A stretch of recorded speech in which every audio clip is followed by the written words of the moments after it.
مواد غذایی ردیمیکس، خوشمزه، آسان، مقوی، طبیعی و تولید شده در کانادا. ردیمیکس با استاندارد برتر. با سلام به شما عزیزان. امروز در مورد سکیوریتی چک با شما صحبت میکنم. در مورد پرونده هایی که چرا عقب میفته، در مورد افرادی که تقاضای سیتیزنشیپ میکنن. یکی از مواردی که قبلا بهش اشاره کردیم سیتیزنشیپ بود. برای سیتیزنشیپ بود و بعضی موقع ها به خاطر اینکه سکیوریتی چک براشون انجام میشه دوباره برای شما فینگرپرینت میفرستن، برش یه مقدار پرونده عقب میفته. در مورد این سکیوریتی چک نه تنها برای افرادی هست که داخل خاک کانادا هستن میخوان اقامت یا شهروندی بگیرن، بلکه برای عزیزان شما که خارج از خاک کانادا هستن. میشنوین که سالها از فایل کردن پروندهش گذشته اما هنوز جوابی نگرفته، مصاحبهش رو رفته، قبولی رو گرفته، پروندهش همینطور خوابیده، یا در سوریه یا در انگلیس یا در آلمان یا پاریس، هر جای دنیا پرونده خوابیده و دوستان عزیزش همه یکی بعد از دیگری به کانادا اومدن و این آقا یا این خانم سرزنش میکنه وکیل یا مشاور خودش رو یا خودش رو.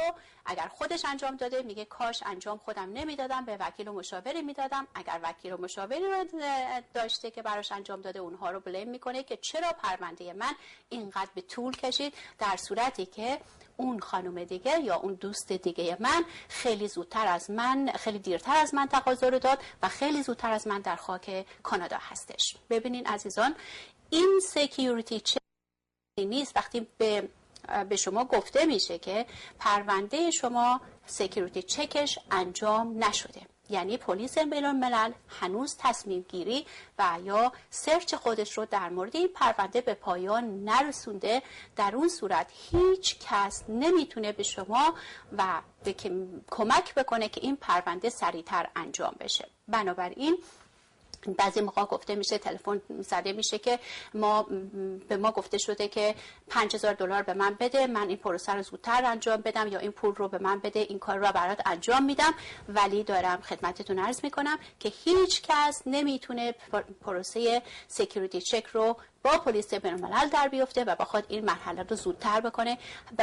و دلیل اینکه سکیوریتی چک بعضی موقع طولانی میشه یا ممکن هست تشابه اسمی باشه که متاسفانه ممکن هست اسمش، فامیلش و همه چی، حتی تاریخ تولدش با اون فردی که کریمینال داشته و رکورد جرم جنایت داشته با اون فرد متقاضی که هیچ گناهی هم نداشته اونجا استاک شده و قفل شده. و یا اینکه این فرد در کشورهای مختلف زندگی کرده و هنوز شکی روی پروندهش هست. بنابراین سکیوریتی چک، وقتی که پرونده به سکیوریتی چک میرسه، امکان نداره هیچ کس، نه تنها وکیل و مشاور شما و خودتون، هیچ کس نمیتونه اون پرونده رو جلو ببره. بنابراین داستانه که این دوست من زودتر از من اومد، فامیل من زودتر، حتی خودش انجام داد، مثل این است که اسم تمام سیب ها سیب هست، ولی یه سیب در پاییز میرسه، یه سیب در بهار میرسه. با توجه به هوای اون منطقه، با وضعیت اون منطقه، که متاسفانه وقتی به